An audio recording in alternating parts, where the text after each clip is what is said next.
Está en comunicación con nosotros Eduardo Ojeda de la Corriente Sindical Clasista, quienes esta mañana organizaron una rueda de prensa para dar a conocer las consignas de lo que será la recordación del Día de los Trabajadores el próximo 1 de mayo. ¿Cómo está, señor? Buenas tardes. Muy buenas tardes, Janina. Un placer. De la Corriente Sindical Clasista, Sí.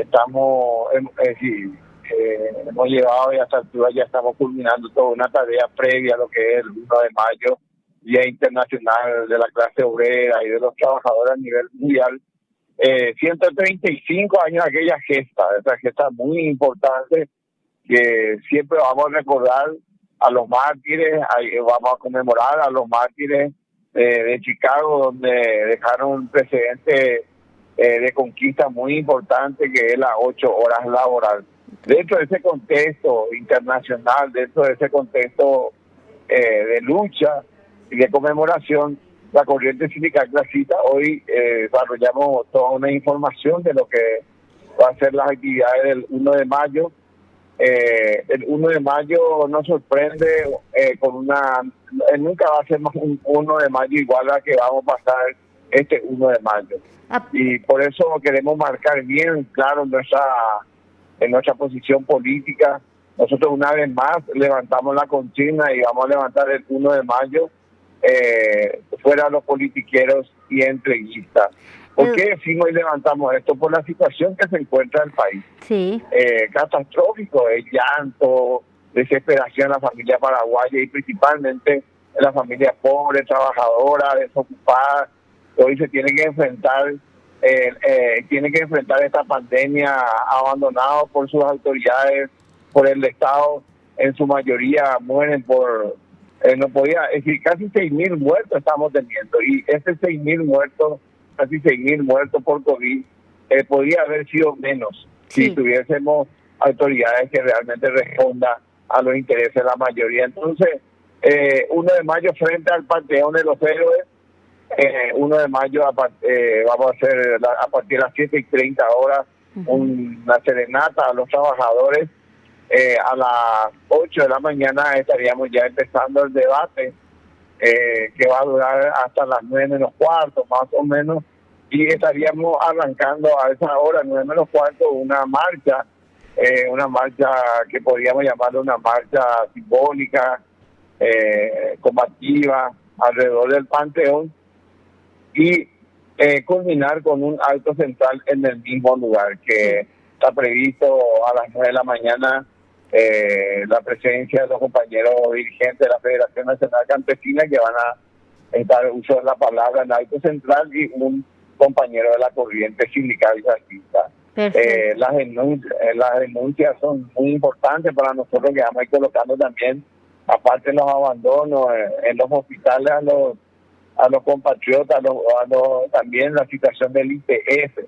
Sí. El abandono de la autoridad del IPS es lamentable, es patético. La plata, los recursos que tiene el IPS, y que así se estén muriendo asegurados, abandonados por las autoridades, y más, no solamente son abandonados, sino que son denunciados públicamente por hechos de corrupción. Ahí te voy a interrumpir justamente, Eduardo, porque ayer hablábamos nosotros con el referente del IPS en relación a estas denuncias que se viralizaron en redes sociales. Justamente con la herramienta de la suspensión laboral tenemos denuncias públicas hechas en redes de que varias patronales están obligando a sus trabajadores a acudir a sus lugares de trabajo con la condición de ser incluidos en la lista del pago de suspensión de IPS.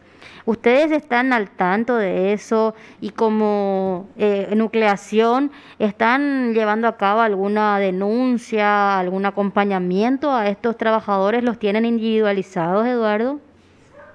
Bueno, en primer lugar, donde hay sindicatos, por lo menos de la Corriente Sindical Clasista, que tenemos varias empresas que están afectadas por la suspensión laboral, no tenemos este problema.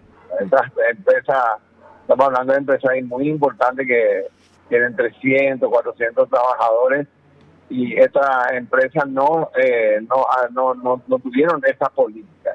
Pero sí así informaciones que compañeros que nos informan no asumidas por los propios compañeros, por los propios trabajadores, sí hubo, ¿verdad?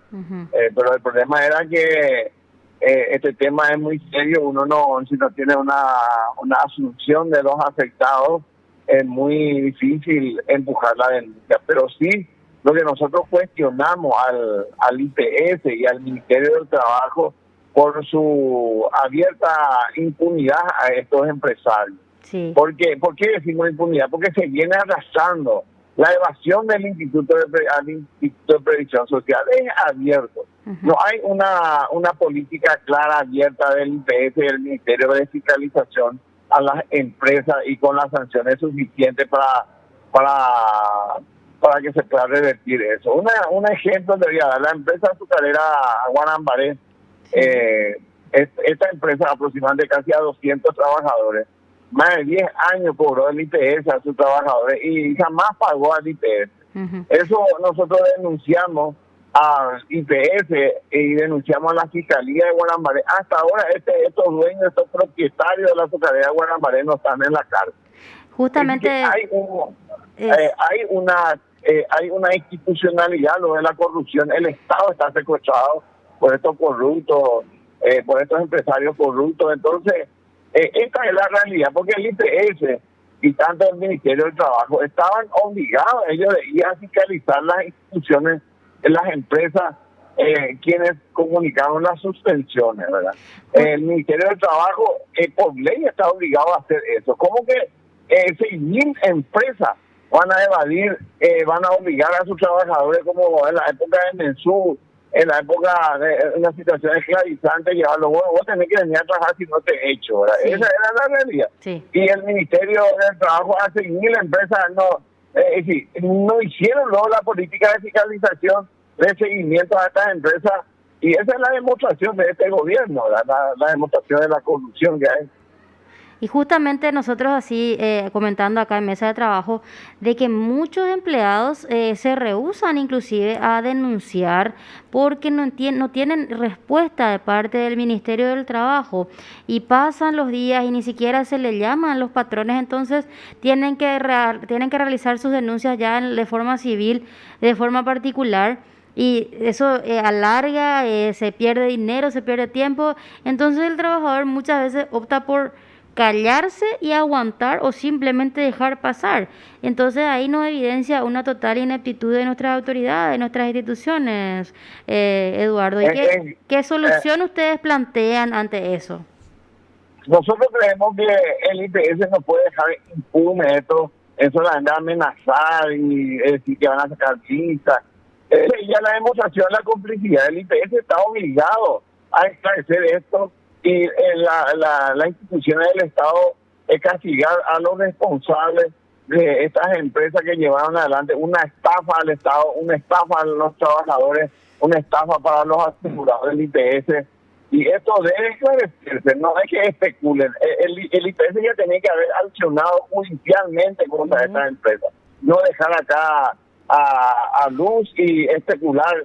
No sé qué es lo que quieren, que le den coima o le digan, bueno, que haga algo, no déjame en paz, porque así me aparece en el escenario público, ¿verdad? Acá lo que el IPS tenía que haber ya informado es de las gestiones y de las acciones judiciales que hicieron, que están haciendo contra estas empresas, ¿verdad? Sí. Entonces, esta es la realidad. Nosotros, una vez más decimos, el Estado paraguayo está secuestrado por los empresarios corruptos, por la narcopolítica y por los politiqueros, y esa realidad tenemos que cambiar. Esa realidad tenemos que cambiar, y por eso, bueno, una vez más vamos a denunciar toda esta situación que pasa en la clase obrera, el empeoramiento de la situación de los trabajadores en esta pandemia, y responsabilizarle con fuerza al gobierno, a sus cómplices de esta situación grave que pasa a los trabajadores en nuestro país. ¿Y cómo cambiamos eso, Eduardo? ¿Cómo cambiamos si no hay una garantía de que nuestras instituciones vayan a salvaguardar los derechos de los trabajadores? ¿Qué proponen ustedes concretamente así? ¿Qué acción? Bueno, nosotros consideramos que tenemos que cambiar esta situación que vivimos en el país. Y eso, uno de la organización. Nosotros necesitamos también construir organizaciones más con dirigentes más comprometidos.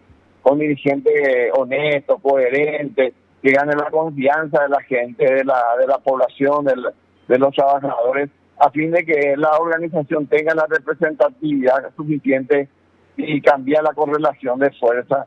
Y movilizado de la calle podemos forzar muchos cambios. Por otro lado, también estamos discutiendo nosotros la construcción de un proyecto político nacional, ¿verdad? ¿Qué implica esto? Debatir también con los trabajadores un proyecto político, cómo podemos construir un nuevo Paraguay, cuáles son los problemas principales que tiene el país, a fin de que podamos apuntar eso y construir un proyecto político que vaya a cambiar esa realidad. Y ese proyecto político que nos marque la pauta, qué clase de dirigentes políticos nosotros queremos en nuestro país, así que podamos avanzar políticamente y jugar el desafío de sacarle del poder político o de las instituciones del Estado, de las instituciones del Estado a estos corruptos vendepatrias que están llevando adelante la situación caótica para el pueblo. Perfecto, Eduardo. Bueno, esperemos entonces que se desarrolle con normalidad y que sea por un evento icónico, lo del sábado. Vamos a quedar atentos a las novedades que se desarrollan desde la nucleación.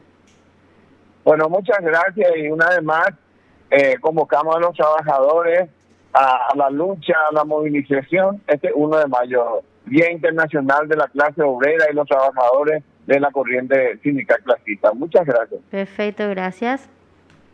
Lo escuchaste aquí en PDS.